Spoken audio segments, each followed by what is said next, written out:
Bạn đang nghe tiểu thuyết Quả lệnh, tác giả Bạch Kỳ Dân. Hãy bấm đăng ký kênh để nhận được thông báo khi có chương mới nhất.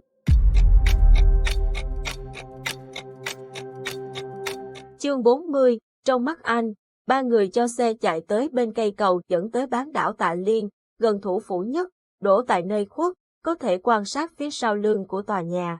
Quả nhiên, phía sau là bức tường cao sừng sững dựng thẳng xuống mặt sông. Lồng năng lượng màu xanh trong suốt trông như một cái nơm khổng lồ bao trùm tòa nhà ra đến giữa sông Tử Hà. Vượt qua được lồng năng lượng, không cần đoán cũng biết, nước sông lâu năm khiến cho bức tường kia hẳn là trơn trượt vì rêu phong, muốn đột nhập từ phía này không phải dễ. Ngoài ra, trên nóc tòa nhà còn có 2 chiếc U camera, phạm vi quát ra đến nửa mặt sông.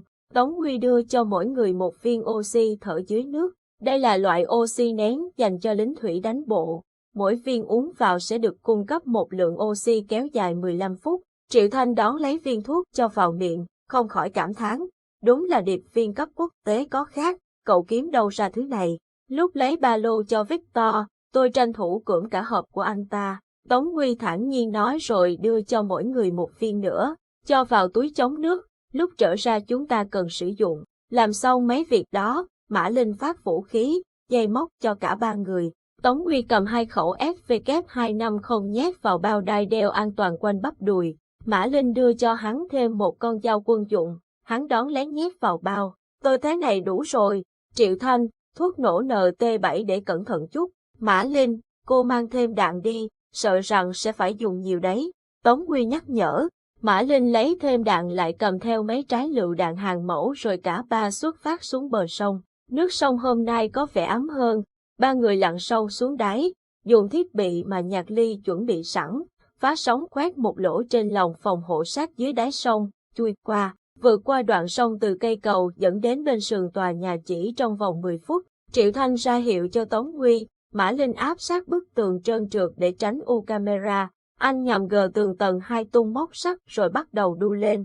Quả nhiên, an ninh ở mặt sau tòa nhà khá lỏng lẻo, có lẽ do đã căng lồng phòng hộ bao trùm cả đáy sông, cho nên chỉ 2 lần tung móc sắt và cả ba đã lên được đến tầng 5 của tòa nhà. Triệu Thanh vừa lấy tai nghe ở túi chống nước đeo vào tai, vừa ra hiệu cho 2 người còn lại đeo tai nghe liên lạc. Lúc này, phía trong tòa nhà, trong phòng theo dõi an ninh, 2 lính đều đang chăm chú nhìn màn hình. Giờ là 4 giờ sáng, cả 4 phía đều hết sức yên tĩnh.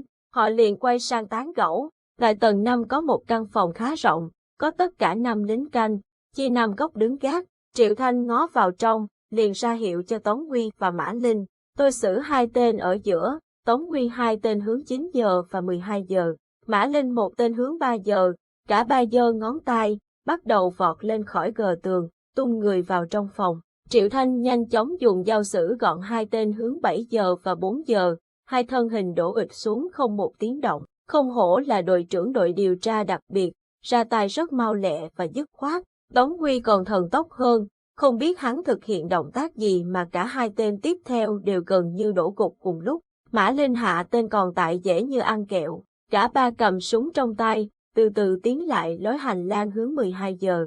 Tống Huy đã thuộc lòng bản đồ, liền ra hiệu cho Mã Linh và Triệu Thanh theo sau. Đi khoảng 20 mét, Tống Huy ra hiệu cả hai bên đều có địch, có 2 tên, 2 người ở yên, để tôi xử lý. Tống Huy ra hiệu, Mã Linh, Triệu Thanh liền đứng dựa vào tường, canh gác trước sau. Tống Huy liền đứng thẳng người, hiện thân toàn bộ chỗ ngã rẽ. Hắn nhanh chóng xử lý tên bên phải chỉ mất vài giây. Cùng lúc tên bên trái xông tới, liền bị hắn giơ tay bịt miệng, cắt cổ, không kịp kêu lên một tiếng. Triệu Thanh rùng mình, vì một cái xác của Diệp Minh, Tống Huy không tha cho ai cả. Là một cảnh sát, anh càng ngày càng cảm thấy mình đã nhúng vào bùn đen, không thể nào rút chân ra được nữa. Tống Huy ra hiệu cho Mã Linh, Triệu Thanh theo sau, phía trước họ là một sảnh lớn, chỉ có một tên đứng canh ngay trước cánh cửa kim loại sáng bóng.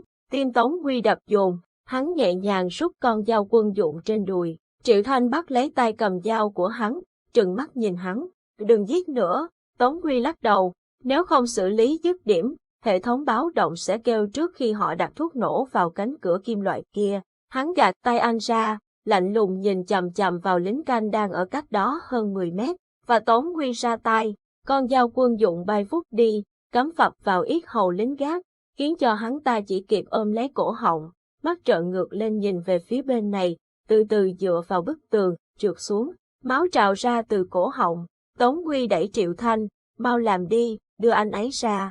Triệu Thanh móc bọc thuốc nổ NT7, lao đến cửa kim loại, gắn vào. Trong lúc này, Mã Linh và Tống Huy đã chia nhau hành động. Phía bên trong cánh cửa, Phương Anh đang cầm một khẩu súng đứng trong góc phòng, nhìn chằm chằm vào người ngồi trên ghế kim loại kiên cố.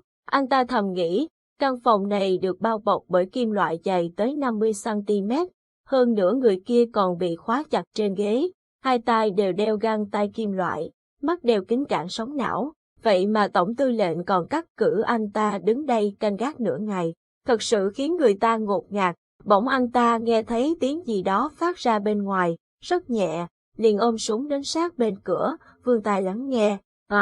Cánh cửa nổ tung, Phương Anh bắn thẳng vào vách kim loại đối diện, máu mồm máu mũi đều ọc ra, chẳng mấy chốc nhuộm kín cả ngực áo anh ta. Anh ta chết mà chưa kịp hiểu chuyện gì. Bên ngoài một thân hình gọn ghẽ nhảy vào trong, lật xác Phương Anh tìm chìa khóa. Lúc này, còi báo động đã vang khắp nơi. Bên ngoài, tiếng súng nổ đi đoàn chứng tỏ cuộc giao chiến giữa Tống Huy, Mã Linh và đội an ninh đã bắt đầu.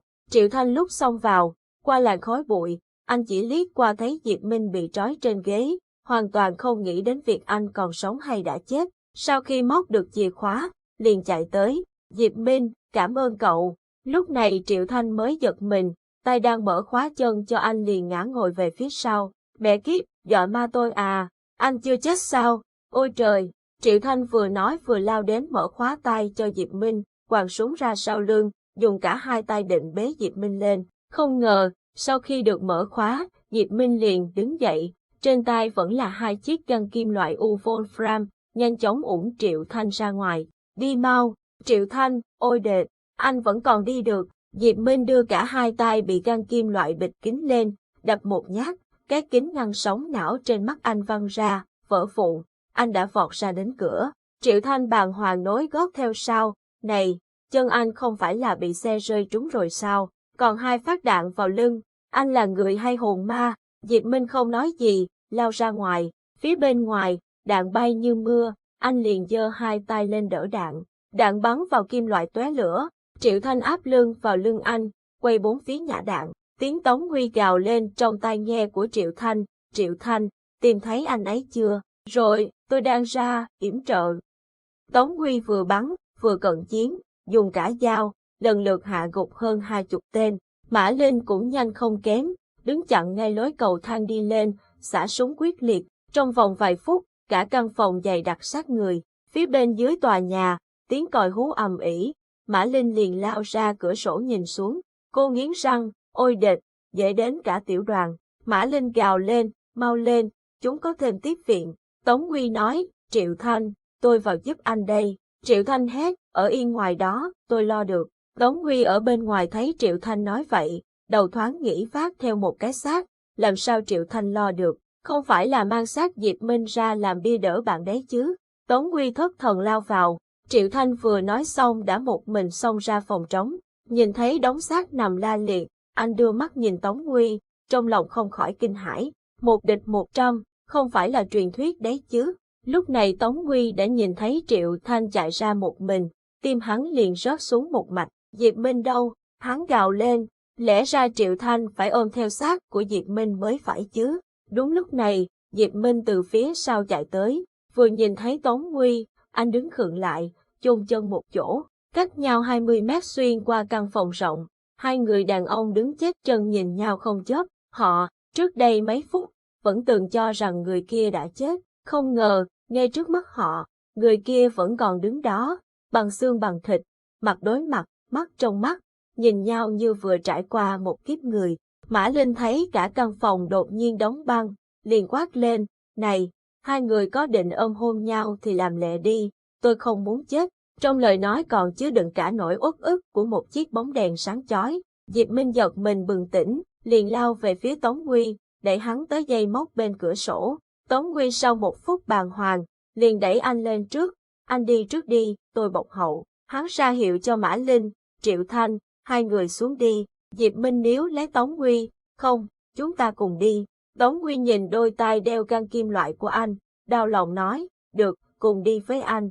Triệu Thanh và Mã Linh đã leo xuống trước, phía cầu thang, đội lính đã rục rịch chạy lên tới nơi. Tống Huy quay sang nhìn Diệp Minh, lòng hắn nổi sóng điên cuồng, hắn một tay vẫn đang cầm súng, liền quàng qua lưng anh, kéo mạnh vào mình, gắn lên môi anh một cái hôn đầy phẫn nộ. Diệp Minh bị hắn hôn, đôi mắt mở to, trong lòng như cơn sóng va đập vào vách núi, đau đến ngộp thở.